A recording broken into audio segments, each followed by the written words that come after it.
Bueno, bienvenidos a la clase 2 de Física Aplicada T. El tema que vamos a ver en esta clase es cinemática en una dimensión. Antes de meternos de lleno con los contenidos de esta clase, vamos a hacer un breve repaso por lo que vimos en la clase anterior.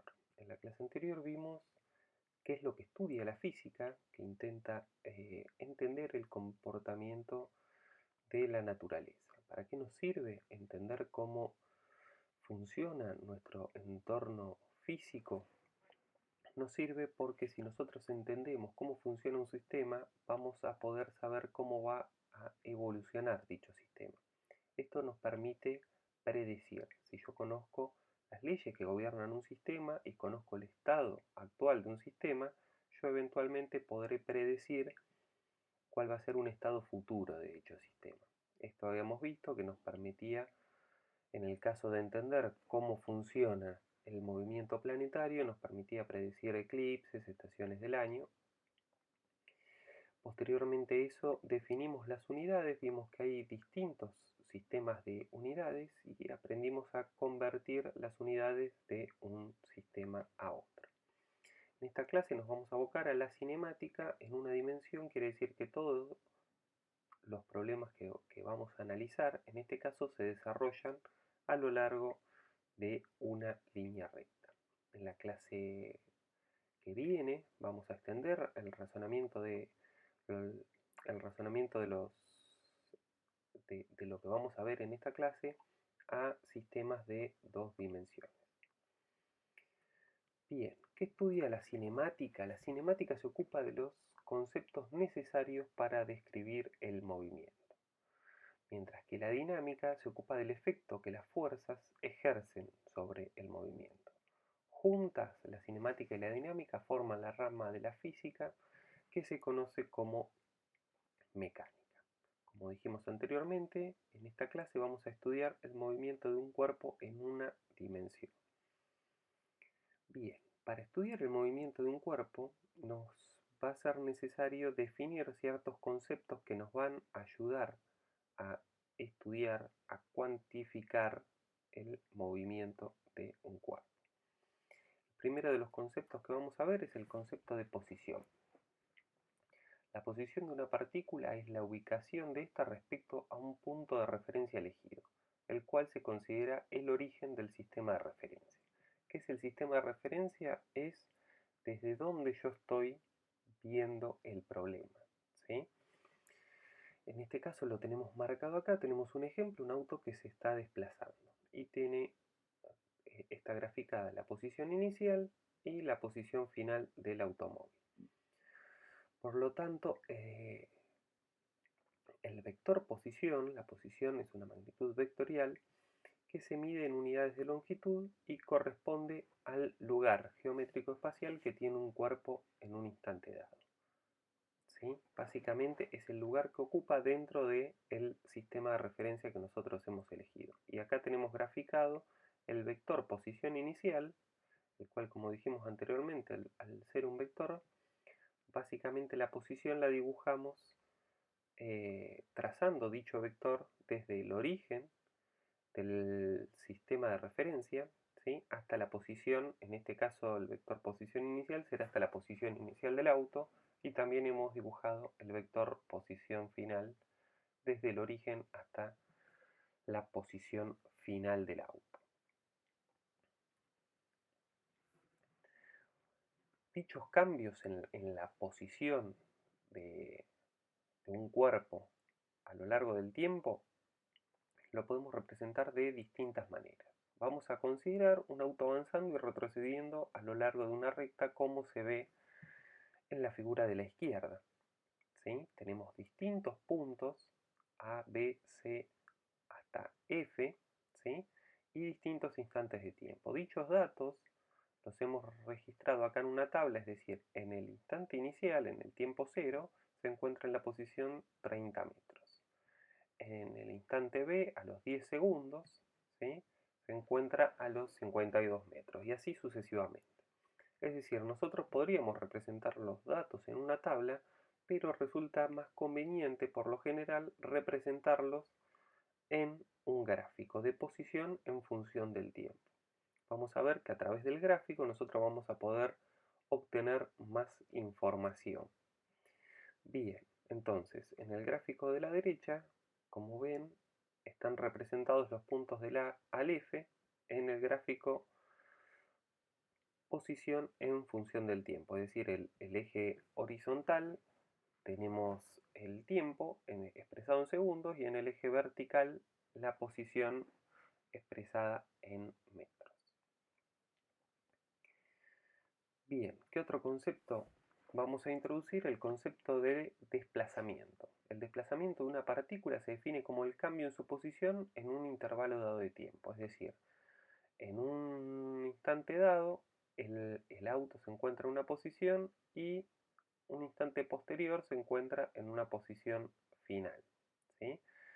El desplazamiento lo vamos a definir como el cambio en la posición y lo representamos de esta manera, con delta x, ¿sí? Con una rayita arriba de vector, dado que es una magnitud vectorial, y con esta letra griega delta. ¿Sí? Siempre que en física aparezca esta letra griega delta, me está implicando cambio y me está implicando final menos inicial. En este caso tengo posición delta x, va a ser posición final menos posición inicial. Si tengo delta b, va a ser velocidad final menos velocidad inicial. Y así sucesivamente. Bien, no hay que confundir el desplazamiento, ¿sí? El vector desplazamiento, con la distancia recorrida. Para eso vamos a considerar un ejemplo para clarificar la diferencia entre estos dos conceptos. Dice, una persona camina 70 metros hacia el este. Abajo tienen un grafiquito donde está representado los datos del problema. Dice, una persona camina 70 metros hacia el este y luego 30 metros hacia el oeste. La distancia total recorrida es 100 metros. El camino recorrido se muestra con la línea punteada negra en la figura. ¿Sí? Es la distancia que yo caminé.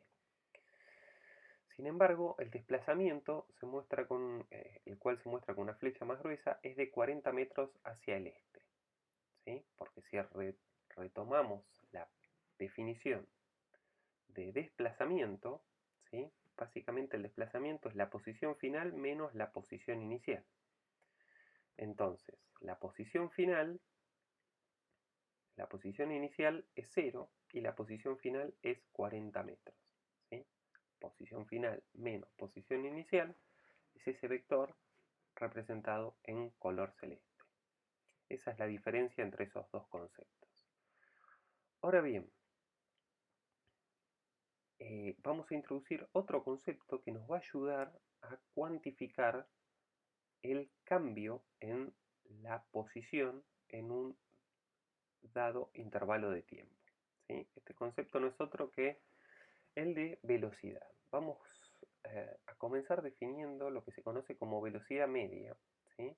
La cual es una magnitud vectorial que se define como el desplazamiento dividido por el tiempo empleado para realizar dicho desplazamiento. ¿Sí? Acá lo vemos en la ecuación, otra vez, la velocidad media la vamos a denotar como v sub m, ¿sí? Es una magnitud vectorial, y como dijimos anteriormente, se define como el desplazamiento dividido el intervalo de tiempo que le llevó a realizar dicho desplazamiento. En la notación que veníamos usando anteriormente es delta x dividido delta t. Esta magnitud, es decir, la velocidad media, posee unidades de longitud divididas por unidades de tiempo. En el sistema internacional en el cual vamos a usar nosotros en esta materia, las unidades son metros por segundo. El otro concepto que vamos a utilizar es el de rapidez media. La rapidez media, a diferencia de la velocidad media, es una magnitud escalar, la cual se define como la distancia recorrida dividida por el tiempo empleado para recorrer dicha distancia. Esta magnitud es siempre positiva, debido a que yo no puedo tener una distancia negativa. ¿Sí? Siempre es una magnitud positiva y además es una magnitud escalar. y posee unidades de longitud divididas por unidades de tiempo. En el sistema internacional las unidades son las mismas que de la velocidad media, son metros por segundo.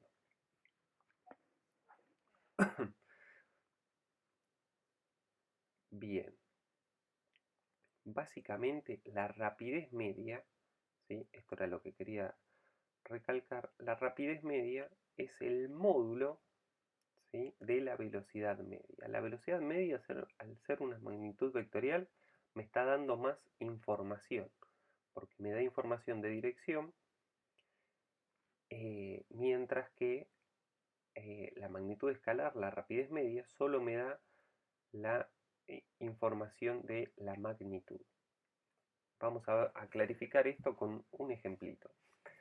Dice, la posición de un corredor en función del tiempo se grafica conforme se mueve a lo largo del eje X en un sistema coordenado, el cual vemos en la figura abajo a la derecha. Durante un intervalo de tiempo de 3 segundos, la posición del corredor cambia desde una posición 1, ubicado a los 50 metros, a una posición 2, ubicada a los 30,5 metros, como se muestra en la figura.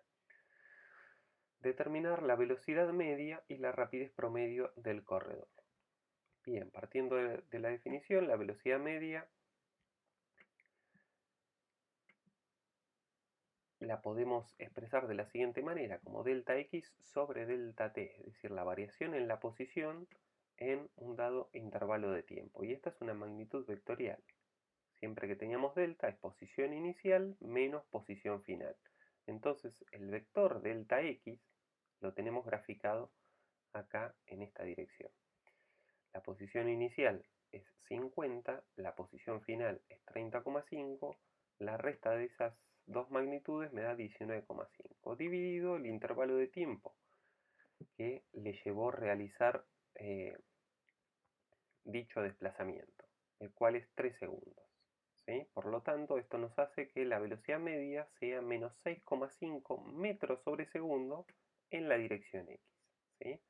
Me da información de la magnitud de la velocidad al ser una cantidad vectorial, me da información de la magnitud, que serían esos 6,50 metros sobre segundos, y me da información de la dirección. Me está diciendo que la velocidad media se encuentra en la dirección menos x. Por otro lado, podemos calcular la rapidez media, la cual la calculamos como el desplazamiento dividido el intervalo de tiempo. Como la distancia recorrida, perdón, dividido el intervalo de tiempo. Bien, la distancia recorrida, ¿sí?, lo que recorre, si arranca a los 50 metros y termina a los 30,5, recorre una distancia de 19,5 metros. ¿Sí? Yo no puedo tener una distancia negativa. Y lo hace en 3 segundos. Todo esto partiendo de la definición de rapidez media, obteniendo un valor de 6,50 metros sobre segundo. Fíjense que la rapidez media no me da información de la dirección. Bien, podemos mejorar el concepto de velocidad media considerando lo que se denomina velocidad instantánea. ¿Por qué necesitamos mejorar este concepto? Porque la velocidad media no me está dando toda la información de qué es lo que sucede con la velocidad, sino que me está dando un promedio como lo indica su nombre. Consideremos el siguiente ejemplo. Supónganse la distancia entre Bahía Blanca y Bariloche es de 1000 kilómetros. Si nosotros tardamos 10 horas en llegar a Bariloche, la velocidad media va a ser 100 kilómetros por hora. Es decir, esa es la velocidad media con la cual nosotros estuvimos manejando, recorriendo esos 1000 kilómetros. Ahora bien, esto no es un fiel reflejo de lo que pasó en el viaje, porque en algún momento habremos parado a cargar combustible, para lo cual la velocidad es cero. En algún momento también habremos sobrepasado un auto, por lo cual la velocidad excedió los 100 km por hora, por lo cual la velocidad media lo que hace es justamente darme un promedio de la velocidad. Pero podemos mejorar este concepto ¿de qué manera? Analizando cuánto me desplacé en intervalos de tiempo cada vez más chicos. Y esto es justamente la definición de velocidad. Si ustedes se fijan, la velocidad instantánea la vamos a definir de la misma manera. Olvídense de esta parte de límite por un momento. Es básicamente el cambio en la posición en un dado intervalo de tiempo, con la particularidad que le agregamos esto de acá, que básicamente es lo que se conoce matemáticamente como el límite. El límite de que de delta t, del intervalo de tiempo tendiendo a cero. Es decir, estoy analizando cuánto me desplacé en instantes de tiempo cada vez más chico. ¿Qué tan chicos? Bueno, lo más chico como se pueda. ¿Sí? Ese es el concepto de velocidad instantánea. Y se representa de la siguiente manera. El delta en física se representa, como dijimos, final menos inicial, ¿sí? Pero se utiliza para intervalos grandes. Esa letra delta pasa a ser esta letra D, que lo que me está simbolizando son diferenciales. Diferencial es lo mismo que un delta, pero mucho más chico, ¿sí? Intervalos mucho más chicos de posición y de tiempo, ¿sí? Estamos calculando la velocidad media cada instante infinitesimales de tiempo. Esto nos da una velocidad mucho más precisa. ¿Por qué? Porque nos da cuál es el valor exacto de la velocidad en cada instante de tiempo. Bien, al igual que de la rapidez media y de la velocidad media, las unidades en el sistema internacional son metros por segundo y, como podemos ver en la definición, es una magnitud vectorial. Bien, ahora vamos a ver cómo podemos interpretar gráficamente la velocidad. Vamos a considerar, como se muestra arriba a la derecha, tenemos un auto desplazándose a velocidad constante, ¿sí? Como dijimos anteriormente, estamos tomando datos de la velocidad en distintos instantes de tiempo. A una hora, inicialmente estaba en el origen el auto. Cuando se cumple una hora, después de iniciado el viaje, se encuentra a los 50 kilómetros. Cuando han transcurrido 2 horas se encuentra a los 100 kilómetros y a las 3 horas se encuentra a 150 kilómetros del origen, ¿sí? Esos datos los podemos volcar en una tabla, como vimos anteriormente, y además los podemos representar en un gráfico posición en función del tiempo, ¿sí? La representación de estos tres puntos que estamos tomando son estos tres puntos negros que caen arriba de esta recta que pasa por el origen dibujada en color gris. Ahora bien, la ecuación de una recta viene dada por esta ecuación, ¿sí? Esa es la ecuación genérica de una recta, donde A representa la pendiente de la recta y B representa lo que se denomina ordenada del origen, ¿sí? B me está diciendo, me da información de acerca de dónde corta la recta al eje vertical, ¿sí? Que en este caso es el eje de la posición. Ahora bien, la pendiente no es otra cosa que la tangente, la pendiente de la recta, es la tangente del ángulo que forma con el eje horizontal. Eso se denomina la pendiente. Si recordamos las reglas trigonométricas de la clase anterior, vamos a ver que la tangente la podemos expresar como el cateto opuesto sobre el cateto adyacente. Acá en el gráfico podemos ver que está dibujado el ángulo θ, que es, digamos, el ángulo que forma esta recta con la horizontal, y el cateto opuesto no es otra cosa, ¿sí? Si tomamos estos dos puntos, el punto 1 y 2, nos damos cuenta que el cateto opuesto a θ no es otra cosa que delta x, ¿sí? La variación en x, es decir, x2, ¿sí? Que es 100 menos x1. Eso es lo que mide el cateto opuesto, ¿sí? Básicamente el cateto opuesto me está midiendo 50 kilómetros. Volvamos a la tangente. Entonces tenemos la tangente, habíamos dicho que la podemos pensar como el cateto opuesto sobre el cateto adyacente. El cateto opuesto no es otra cosa que delta x, lo que acabamos de ver, y el cateto adyacente no es otra cosa que la variación en el tiempo entre estos dos puntos, entre el punto 1 y 2. ¿Sí?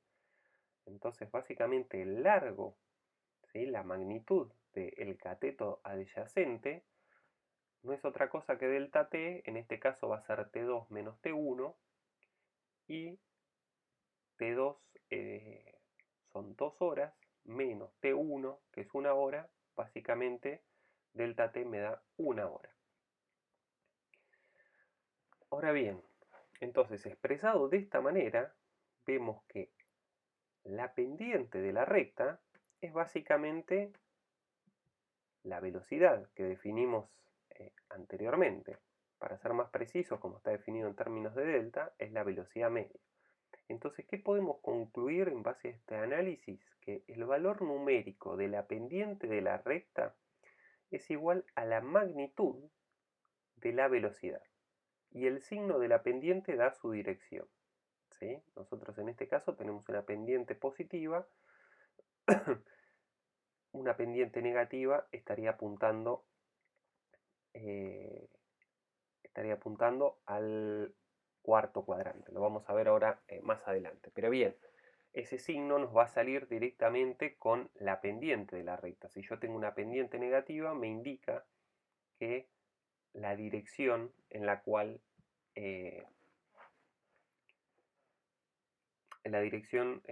que tiene la velocidad. Eso lo vamos a ver un poco más claro en el siguiente gráfico, donde tenemos más variación, ¿sí? Entonces, ¿qué es lo que quiero que se queden del gráfico anterior? Básicamente que la pendiente a mí me da información de velocidad. La pendiente en un gráfico de posición en función del tiempo, ¿sí? Ahora analicemos, tengo un gráfico de posición en función del tiempo un poco más complejo, ¿sí? Tengo un poco más complejo porque acá me va variando la velocidad. Antes teníamos una velocidad constante. El auto se desplazaba a velocidad constante y me formaba una línea recta.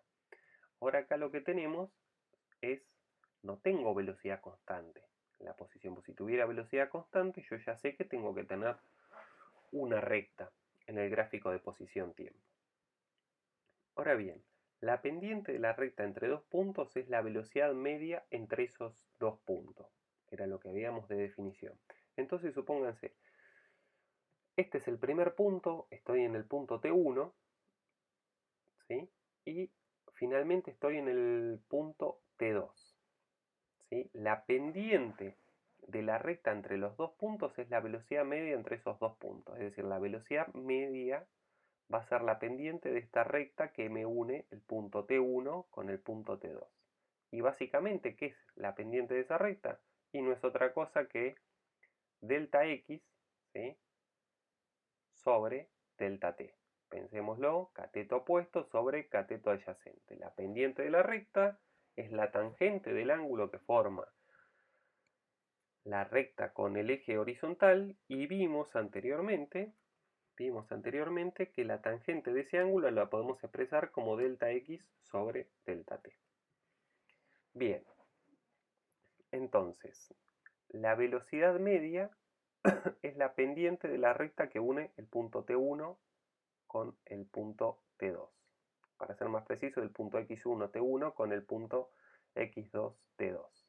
Se los menciono porque ustedes no están viendo el puntero mío del mouse. Bien. Por otro lado, la velocidad instantánea es la pendiente de una recta tangente a la curva en cualquier punto. El razonamiento es el mismo, acuérdense, de velocidad media con velocidad instantánea, pero estoy tomando puntos muchísimo más próximos, ¿sí? Entonces, en el punto 1, la pendiente de la recta tangente es esta. Porque ¿qué es la recta tangente? La recta tangente en un punto es la recta que mejor aproxima a la curva en las proximidades de dicho punto, ¿sí? Entonces, en el punto 1, la recta tangente tiene esa forma, me está brindando a mí información de que la velocidad en ese sentido, en ese punto, perdón, es positiva. En el punto 2, la pendiente de la recta tangente es 0. Si ustedes se fijan, ¿sí?, esa recta está paralela al eje del tiempo, ¿sí?, está bien horizontal, no tiene pendiente, en ese caso la pendiente es cero, por lo tanto la velocidad es cero. En ese punto, ¿sí? El auto, ¿sí? Eh, el móvil, digamos, eh, que estamos considerando en este problema, está detenido, ¿sí? La velocidad en ese punto es cero. En el punto 3, la pendiente es negativa, ¿sí? Entonces ahí la velocidad va a ser negativa. En el punto 4 vuelvo a tener velocidad cero, ¿sí? Porque la pendiente es cero, mientras que en el punto 5 voy a tener nuevamente velocidad positiva, ¿sí? Y esta velocidad positiva, como la pendiente es más grande, es decir, está más elevada, como la pendiente es más grande, la velocidad en este punto va a ser mayor. Bien, hasta ahí con la interpretación de la velocidad. Vamos a recapitular un poquito lo que lo que estuvimos viendo. Analizamos la posición, luego analizamos el cambio en la posición, el delta x, ¿sí? Después analizamos introdujimos el concepto de velocidad que me analiza cuánto tardo en realizar un determinado cambio de posición, ¿sí? Magnitud que me va a ser útil para cuantificar de alguna manera el movimiento, que es lo que queremos hacer en cinemática. Y otra cosa que ahora que ya introdujimos el concepto de velocidad y que me va a ser útil, es cuantificar, así como cuantificamos los cambios de posición a través de la velocidad, ahora voy a querer cuantificar los cambios de velocidad en un dado intervalo de tiempo. Eso lo hacemos a través de la aceleración. Nuevamente vamos a usar la misma maquinaria que usamos para la velocidad, es decir, primero vamos a obtener una expresión más aproximada de la aceleración, la cual denominamos aceleración media, que nuevamente, al igual que la velocidad media, es una magnitud vectorial, pero en este caso la vamos a definir como el cambio de la velocidad dividido por el tiempo empleado para realizar dicho cambio, ¿sí? La vamos a denotar como A sub m vectorialmente y está definido como el delta v, la variación de velocidad, sobre la variación de tiempo. En el sistema internacional, las unidades de la aceleración son metros sobre segundo cuadrado. Vamos a ver un ejemplito para determinar la aceleración. Dice, un automóvil acelera a lo largo de un camino recto desde el reposo hasta los 90 metros sobre segundos en un tiempo de 5 segundos. ¿Cuál es la aceleración media? Por la definición, la aceleración media la podemos escribir como la variación de la velocidad en un dado intervalo de tiempo. Esto no es otra cosa, como dijimos, como tenemos el delta, siempre implica final menos inicial. Delta V implicará velocidad final menos velocidad inicial dividido el tiempo final, perdón, menos el tiempo inicial. Reemplazando los datos del problema, la velocidad final son 90 metros sobre segundo en la dirección X, ¿sí? Porque acá tengo la velocidad, recuerden que es un vector, menos 0 metros sobre segundo en la dirección X, porque todos los problemas que estamos viendo en esta clase se desarrollan en una sola dimensión y el problema también acá lo indica, a lo largo de un camino recto. Dividido el tiempo final, que es 5 segundos, menos el tiempo inicial, que es 0 segundos, eso me da un valor para la aceleración media de 18 metros sobre segundos al cuadrado. De la misma manera que mejoramos el concepto de velocidad media, también podemos replicar dicho razonamiento para el concepto de aceleración. ¿De qué manera vamos a mejorar la aceleración? Obteniendo la aceleración instantánea, que es decir, la aceleración en cada punto, o dicho de otra manera, cuán rápido cambia la velocidad en cada instante de tiempo. Lo hacemos tomando intervalos de tiempo lo más chico que se pueda, ¿sí? A través del límite. Agarramos la definición de velocidad media, que es el cambio de velocidad en un dado intervalo de tiempo, y el intervalo de tiempo lo consideramos tendiendo a cero, ¿sí? Lo más chico que se pueda. De esta manera La aceleración media se escribe, los deltas se reemplazan por diferenciales que ya me están indicando que estoy tomando cantidades infinitesimales. Al igual que la aceleración media, la aceleración instantánea posee unidades en el sistema internacional de metros sobre segundos al cuadrado. Ahora bien, así como hicimos con la velocidad y con la posición, vamos a darle una interpretación gráfica a la aceleración. Así como la velocidad es la pendiente de la curva en el gráfico posición en función del tiempo, la aceleración es la pendiente de la curva en un gráfico de velocidad en función del tiempo. Ahora bien, ¿qué información podemos sacar a través de la pendiente? Vamos a ver, considerando el caso A, yo tengo, ¿sí?, que es un movimiento en la dirección positiva y está acelerando. ¿Cómo me doy cuenta de eso? Porque básicamente, fíjense, inicialmente, es decir, en el tiempo cero tengo una velocidad cero y un instante de tiempo t después tengo una velocidad v que es mayor que v0, ¿sí? Entonces la velocidad fue aumentando, ¿sí? Fue aumentando, por lo tanto tengo una aceleración en el mismo sentido del movimiento, en el mismo sentido que se venía moviendo. Bien, entonces en este caso tengo aceleración positiva. Ahora consideremos el caso B. Inicialmente tengo una velocidad v0 y en el instante t tengo una velocidad v que es menor que v0. ¿Sí? ¿Qué es lo que está pasando? Tengo una pendiente negativa, tengo una aceleración negativa. ¿Sí? Tengo una aceleración en el sentido contrario al movimiento. Por lo tanto, este móvil, ¿sí?, está frenando.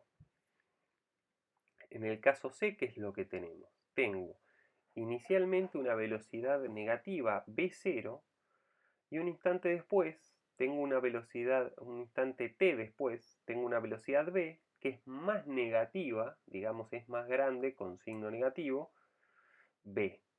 ¿Sí? Entonces, ¿qué representa este gráfico?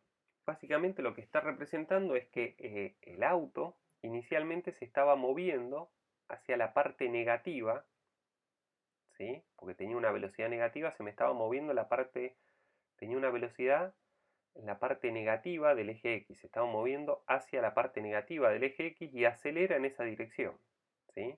Inicialmente, digamos, si lo pensamos derecha-izquierda en el eje X, siendo derecha la parte positiva, podríamos decir que inicialmente se estaba moviendo para la izquierda con una velocidad v0 y un instante de tiempo t después se sigue moviendo para la izquierda pero con una velocidad más grande.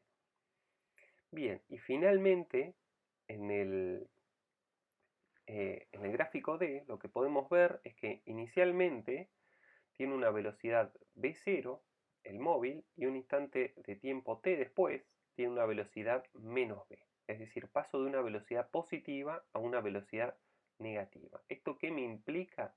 Me implica que inicialmente me estaba moviendo hacia la parte positiva del eje X, ¿sí?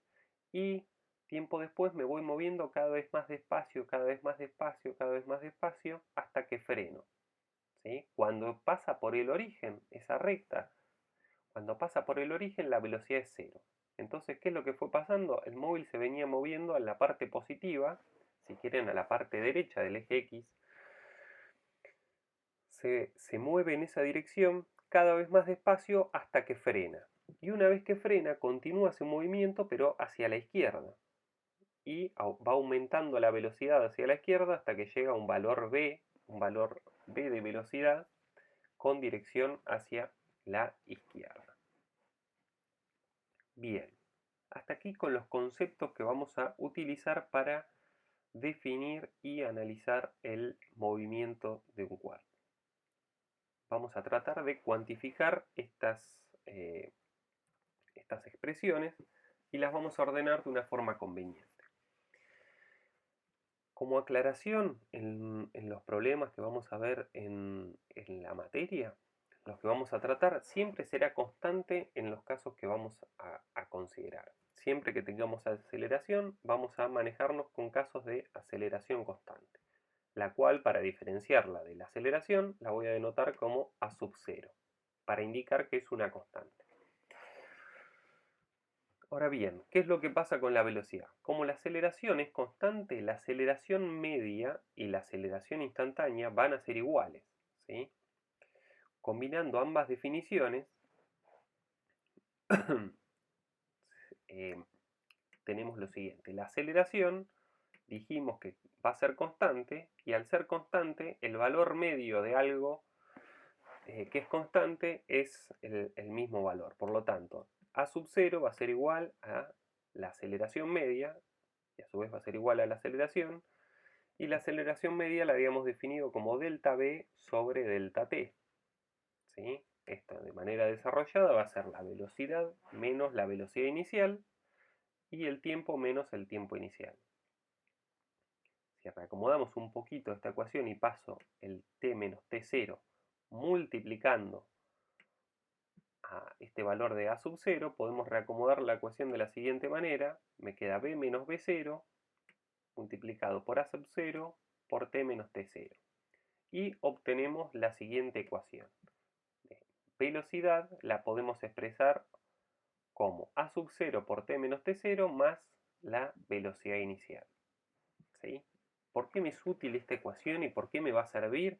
Porque básicamente esta ecuación a mí me da información de la velocidad en cualquier instante posterior si yo conozco estos dos valores, la aceleración inicial y la velocidad inicial. Bien, ahora vamos a ver si podemos obtener una ecuación que me dé información en función del tiempo de la posición. Para la posición, la velocidad media puede calcularse a través de la definición de velocidad media, delta x sobre delta t. Sin embargo, en el caso particular, que es lo que nosotros vamos a tener acá, de aceleración constante, la velocidad cambia uniformemente y la velocidad promedio va a estar en la mitad de la velocidad inicial y la velocidad final.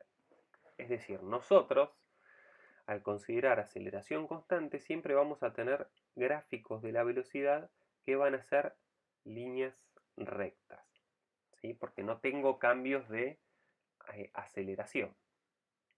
La aceleración va a ser constante en los problemas.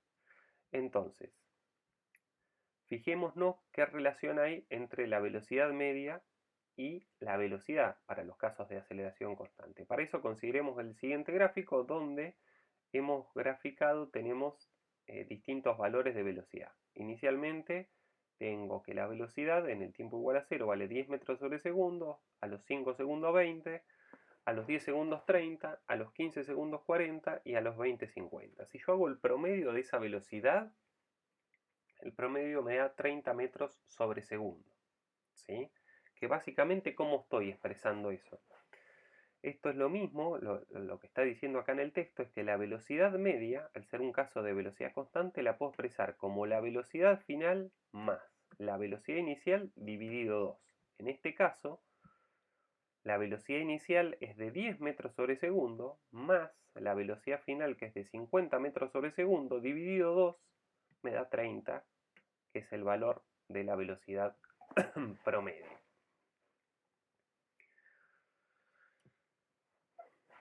Si combino ambas expresiones para la velocidad media junto con la expresión obtenida para la velocidad, ¿sí? Lo que obtuvimos anteriormente, combinando esas dos expresiones obtenemos lo siguiente. La velocidad media, por definición, es delta x sobre delta t, lo cual es x menos x0 y t menos t0.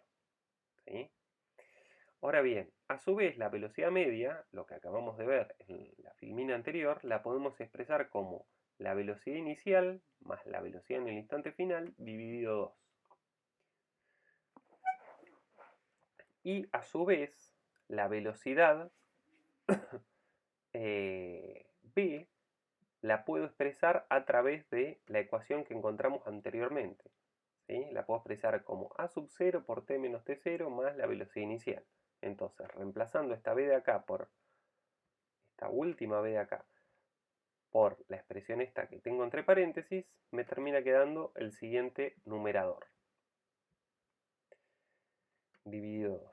Si despejo la posición, que es lo que a mí me interesa, yo quiero encontrar en este caso una expresión para la posición en función del tiempo, ¿sí? Si despejo la posición, que la posición la tengo acá, puedo reacomodar esta ecuación de la siguiente manera. Y me queda a sub 0 por t menos t0 al cuadrado dividido 2 más la velocidad inicial por el tiempo menos el tiempo inicial más la posición inicial.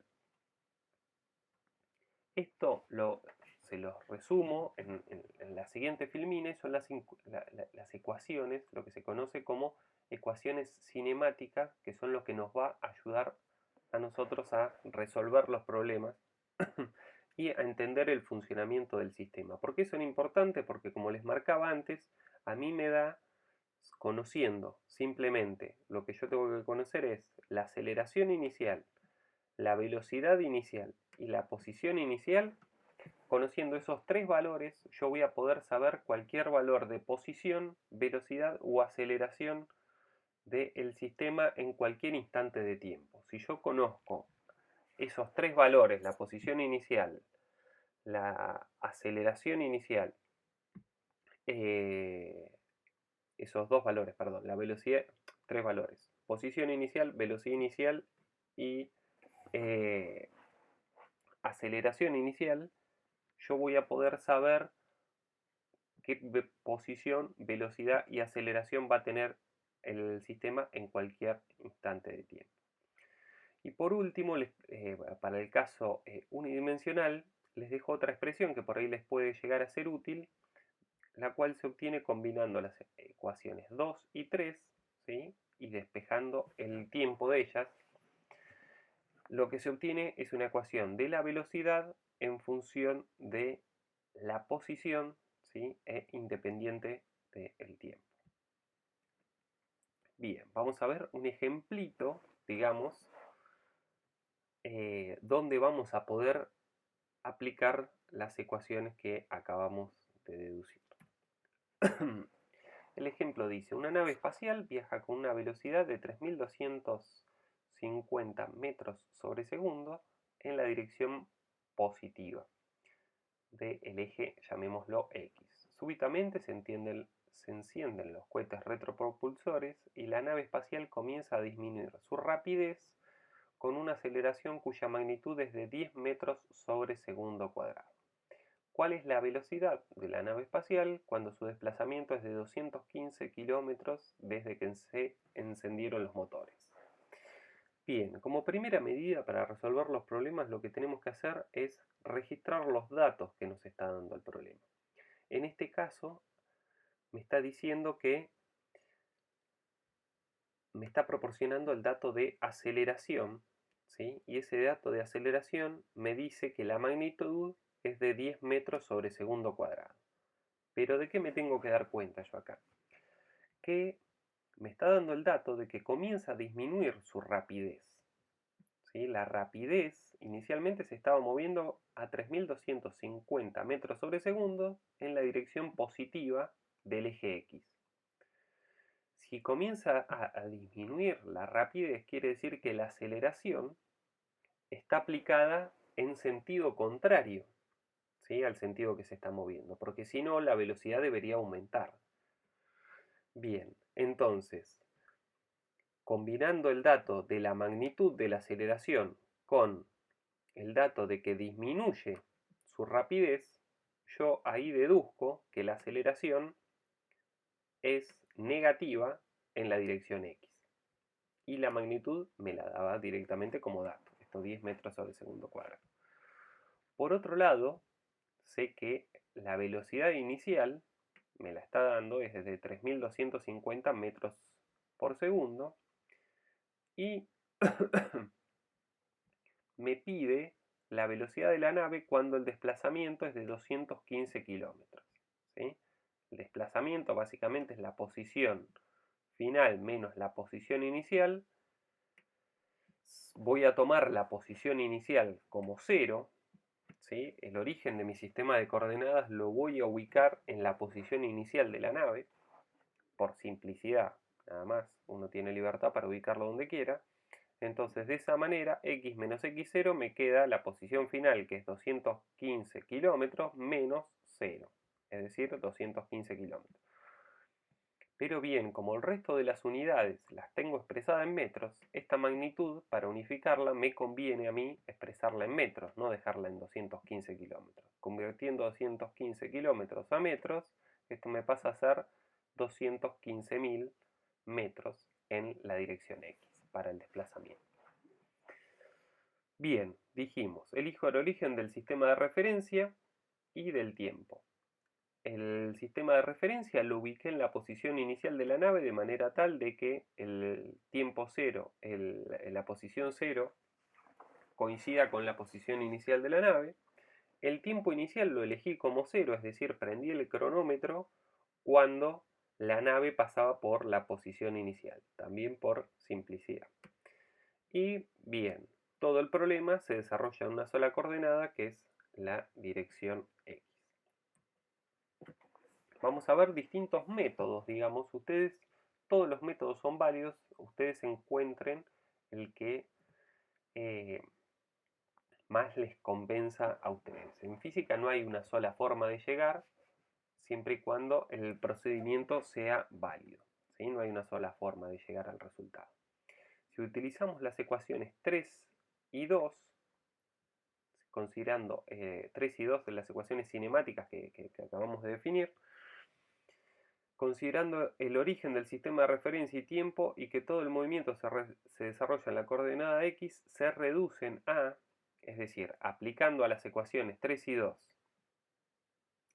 estas consideraciones, básicamente que la posición inicial es 0, que el tiempo inicial es 0, las ecuaciones 3 y 2 se reducen a la aceleración inicial por el tiempo al cuadrado dividido 2 más la velocidad inicial por el tiempo. Es decir, lo que nos ha desaparecido de esta ecuación es que nos falta un más x0. Ese x0, como lo elegimos 0, desaparece de la ecuación. Y la expresión para la velocidad en función del tiempo nos queda de la siguiente manera, ¿sí? En esta ecuación no se ha simplificado nada. Nos queda la aceleración inicial por el tiempo más la velocidad inicial. De la ecuación de posición, es decir, de esta ecuación de acá, puedo obtener el tiempo necesario para recorrer los 215.000 metros. ¿Sí? Yo primero necesito saber cuánto tiempo tardo en recorrer los 215.000 metros, porque luego a mí lo que me están preguntando es cuánto vale la velocidad cuando la posición es 215.000 metros. Esa es la pregunta que me están haciendo. ¿Cuánto vale la velocidad cuando la posición es 215.000 metros? Entonces yo el problema lo tengo que separar en dos. Primero, puedo obtener la información de cuánto tiempo tardo en llegar a los 215.000 metros y luego usar ese tiempo, ¿sí?, en la ecuación de velocidad, que es lo que vamos a hacer ahora. Entonces, bien, esta ecuación de acá, si paso el x restando, donde el x va a ser la posición final que a mí me interesa, en este caso va a ser los 215.000 metros, despejando esta ecuación a través de Bhaskara, obtengo un tiempo de 74,75 segundos. ¿Sí? Bien, ese es el tiempo que tarda la nave en llegar a la posición 215.000 metros. Si reemplazo este tiempo en la ecuación de velocidad, esta ecuación, recordemos, me da la velocidad para cualquier tiempo, ¿sí? Ahora, ¿en qué tiempo me interesa? Y me interesa en este tiempo porque es en este tiempo en el que está en la posición de 215.000 metros, que es lo que a mí me pide el problema. Entonces, reemplazando este tiempo, que es el tiempo que a mí me interesa, tengo a sub 0 por el tiempo, que el tiempo en este caso va a ser 74,75, más la velocidad inicial de la nave, que era dato, obtengo el valor de velocidad, que es de 2502,50 metros sobre segundo. Bien. Por otro lado, podemos resolverlo de otra manera, ¿sí?, utilizando la ecuación 4 de el conjunto de ecuaciones cinemáticas, ¿sí? considerando el origen del sistema de referencia donde lo elegimos y el tiempo inicial tomado como 0 y que todo el movimiento se desarrolla en la coordenada x, la ecuación 4 se me reduce a esta expresión. Velocidad al cuadrado va a ser igual a 2a sub 0 por x más la velocidad inicial al cuadrado. Ya tengo todos los datos en esta ecuación y parece mucho más directo en este caso. Reemplazando los valores de aceleración, posición y velocidad inicial, obtengo exactamente el mismo valor que por el método 1. Bien. Por último, vamos a considerar otra clase de movimiento que vamos a ver mucho acá a lo largo de la materia, y dice, el cual es la caída libre.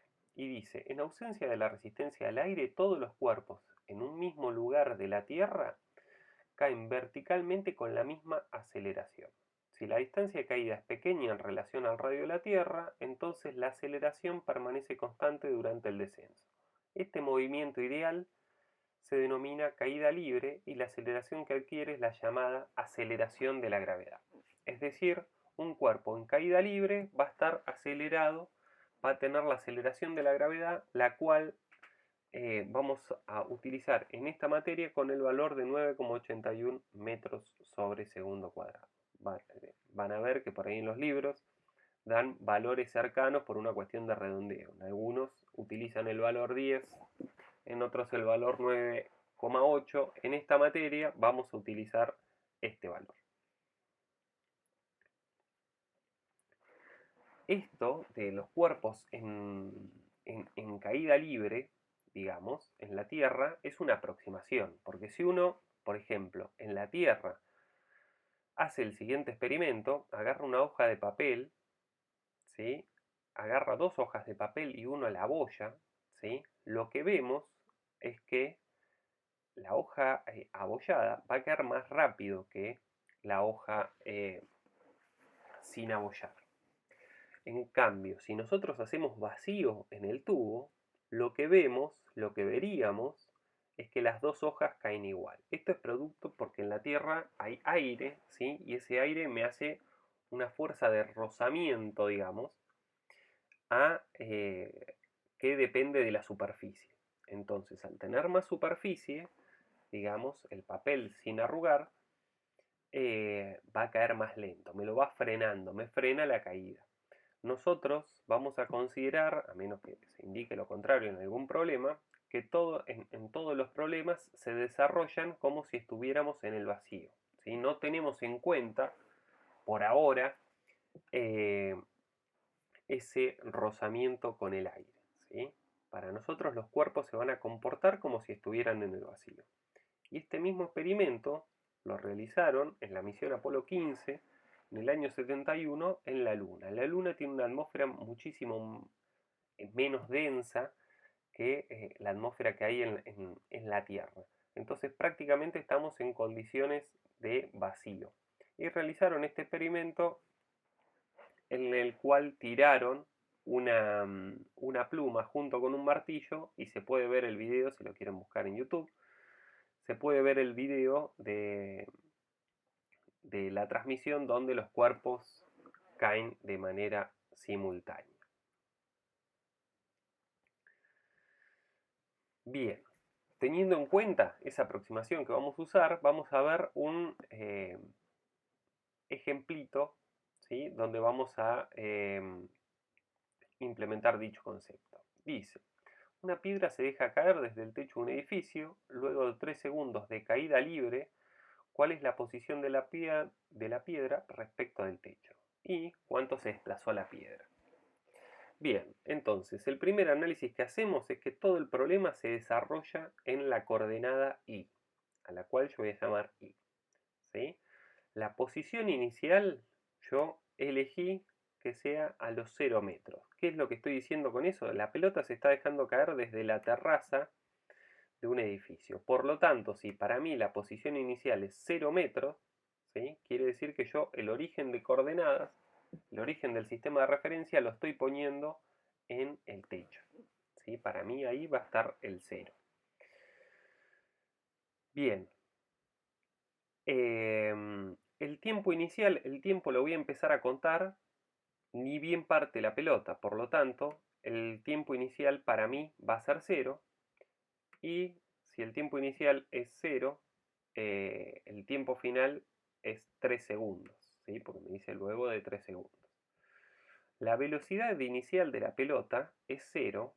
¿Por qué 0? Fíjense, porque esto los van a ver bastante repetido en los problemas de física, que por ahí no les están dando el dato de manera directa, sino que el dato está implícito por ahí en el texto. Entonces fíjense que acá dice se deja caer. El dejar caer algo implica que yo lo estoy soltando. Por lo tanto, la velocidad inicial de la pelota es 0. ¿Sí? Bien.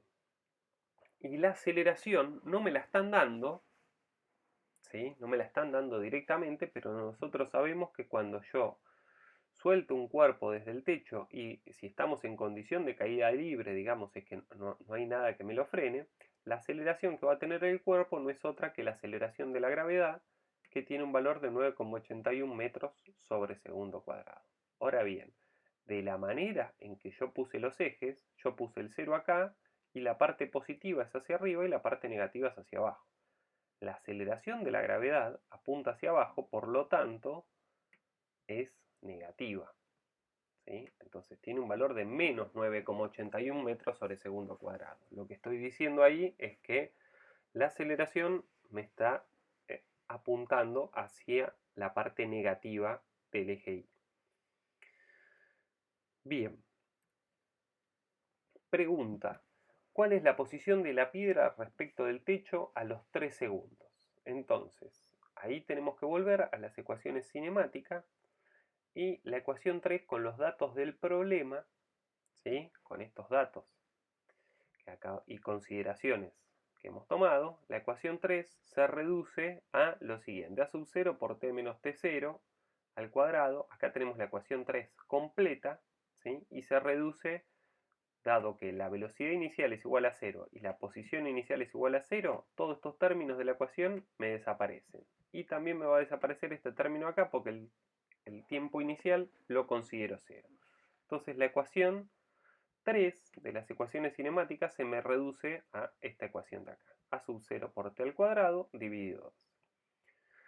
Teniendo en cuenta que quiero saber la posición a los 3 segundos, se tiene esta ecuación, fíjense, me da información de la posición para cualquier instante de tiempo. Lo único que necesito conocer es la aceleración de la gravedad. Entonces bien, en particular, como a mí me interesa la posición cuando el tiempo vale 3 segundos, ¿sí? Reemplazo el tiempo por 3 segundos en dicha ecuación y reemplazo el valor de aceleración por lo que corresponde, que es menos 9,81 metros sobre segundo al cuadrado. Bien, reemplazando esos términos en la ecuación, obtengo que la posición de la pelota, de la piedra, es menos 44,15 metros. ¿Esto qué quiere decir? Que estoy 44,15 metros por debajo del punto inicial donde yo tomé el 0, que es en la terraza. Bien, ¿cuánto se desplazó la piedra? Y básicamente, ¿cuánto se desplazó la piedra? El desplazamiento es la posición final menos la posición inicial. Como yo la posición inicial la tomé como 0, ¿sí? El desplazamiento es menos 44,15 menos la posición inicial, básicamente menos 44,15. La posición final coincide, en este caso, con el desplazamiento. Bien. Y ahora vamos a ver un problemita, ¿sí? Que se los dejo, les recomiendo que intenten hacerlo, pausen el video. Yo ahora les voy a mostrar la resolución, pero la idea que es con la teoría que tienen hasta acá, estaría bueno que lo intenten resolver, digamos, con la teoría que vimos previamente. El problema dice: se arroja una moneda hacia arriba con una rapidez inicial de 5 metros sobre segundo. Si se desprecia la resistencia del aire, ¿cuán alto llega la moneda sobre el punto del lanzamiento? Bien, ahora pasamos a la resolución de dicho problema.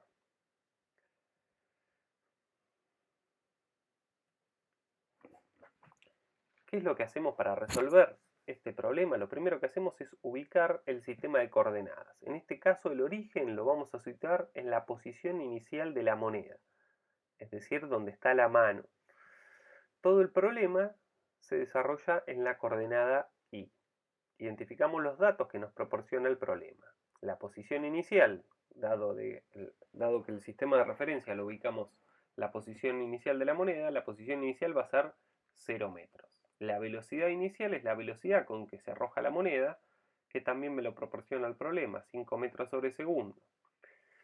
La velocidad final es de 0 metros sobre segundo. ¿Por qué? Porque donde la moneda va subiendo, ¿sí? Nosotros sabemos qué es lo que pasa, porque ya hemos hecho este experimento de manera inconsciente o cualitativa, digamos.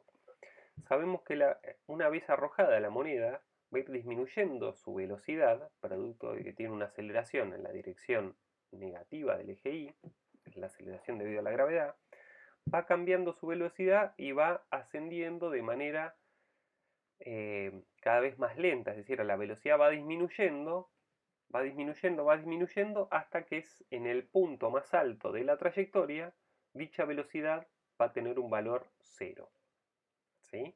En ese punto, luego de ese punto comienza a bajar. Por lo tanto, a mí me interesa saber cuál es, porque la pregunta que me están haciendo es qué tan alto llega la moneda. Por lo tanto, a mí me interesa el punto en el cual la velocidad vale 0, porque ese es un indicio de que estoy en el punto más alto. Bien, entonces dijimos, la velocidad final de la moneda en el punto más alto va a ser 0 metros sobre segundo. La aceleración que va a tener es menos g, ¿sí? O menos 9 metros por segundo al cuadrado, menos 9,81 metros sobre segundo al cuadrado, en la dirección negativa del eje Y, porque sabemos que la aceleración de la gravedad apunta hacia abajo. Y voy a tomar el tiempo inicial como el tiempo en el que arrojo la moneda, por lo tanto el tiempo inicial va a ser 0. Bien, ahora pasamos a escribir las ecuaciones cinemáticas del problema para la coordenada Y utilizando los datos proporcionados. ¿Qué es lo que tenemos? Que la aceleración en Y vale menos g. ¿Sí? Siempre que pongamos g, estamos implicando el valor de 9,81 metros sobre segundo cuadrado. Con este menos, estamos implicando menos 9,81 metros sobre segundo cuadrado. Bien, la velocidad en I de las ecuaciones cinemáticas también es menos g por t menos t0, donde el tiempo 0, como lo hemos considerado 0, se me cancela. ¿Sí? Entonces esta ecuación se me reduce a esto de acá, menos g por t más b0. Y para la posición en I, la ecuación es menos g sobre 2 por t, otra vez el tiempo 0 se me cancela, el tiempo 0 se me cancela, y la posición inicial en I también es nula, por lo que la ecuación se reduce a la siguiente expresión. Ahora bien, teniendo en cuenta que la velocidad en el punto más alto es nula, hallamos cuánto tiempo tarda en llegar a la altura máxima. Es decir, yo quiero saber cuánto tiempo tardo en llegar a la altura máxima, si bien la pregunta es sobre la altura, porque a mí me están preguntando qué tan alto llega la moneda sobre el punto de lanzamiento. Bien, yo acá tengo una expresión para la posición en función del tiempo. Tengo el dato, tendría todos los datos para calcular la altura en cualquier instante de tiempo a través de esta ecuación, porque yo sé que g vale 9,81 y la velocidad inicial es dato también. Lo que no sé es en qué tiempo llega a la altura máxima. Entonces, por eso tengo que hacer un paso previo y ver en qué tiempo, para qué tiempo la velocidad vale 0, porque en ese punto yo estoy seguro de que estoy en la altura más alta, ¿sí? Cuando la velocidad vale 0. Entonces, de esta ecuación de acá, le pregunto a esta ecuación básicamente para qué tiempo la velocidad vale 0, y ese tiempo lo voy a llamar tiempo de vuelo, ¿sí? T sub b, como para que no se confunda con con este t. Una cuestión de notación simplemente. Entonces me queda que 0 va a ser igual a menos g por el tiempo de vuelo más la velocidad inicial. De ahí lo que voy a despejar es este tiempo de vuelo, el cual me da 0,51 segundos, ¿sí? Y ese es el tiempo que tarda en llegar hasta la altura máxima. Pero la pregunta a mí me la formulaban sobre la posición, ¿sí? ¿Cuál es la altura que alcanza en la altura máxima? Entonces, ahora sé cuánto tiempo tarda en llegar a esa altura, pero no tengo el dato de la altura. Para llegar al dato de la altura, lo que tengo que hacer finalmente es reemplazar ese tiempo en la ecuación de posición, ¿sí? Entonces reemplazo ese tiempo de vuelo que había encontrado en la posición y obtengo que la altura final alcanzada por la moneda es de 1,27 metros. Bien, y por último les dejo un problemita conceptual, el cual dice lo siguiente. Dice, una piedra es arrojada hacia arriba con una velocidad de 30 metros sobre segundo desde lo alto de un acantilado de 10 metros de altura. ¿Cómo se muestra en la figura? En las figuras B y C puede verse que la misma piedra es arrojada de manera diferente. Indique para las figuras B y C si la velocidad con que la piedra impacta en el piso es menor, mayor o igual en el caso de A. Es decir, en el caso A estoy tirando una piedra hacia arriba con una velocidad de 30 metros sobre segundo. En el caso B la estoy tirando directamente hacia abajo con 30 metros sobre segundo, con una velocidad de 30 metros sobre segundo. Y en el caso C, sube hasta cierta altura y cuando vuelve a pasar por el punto desde donde la arrojé, lo hace con una velocidad de 30 metros sobre segundo. Ahora bien, pregunta, ¿cuál es la velocidad con la cual va a llegar al piso en cada una de las tres? ¿En cuál será mayor, menor o igual? Digamos, bueno, acá les sugiero que lo pausen y lo piensen un ratito y ahora vamos a ver la resolución de dicho problema.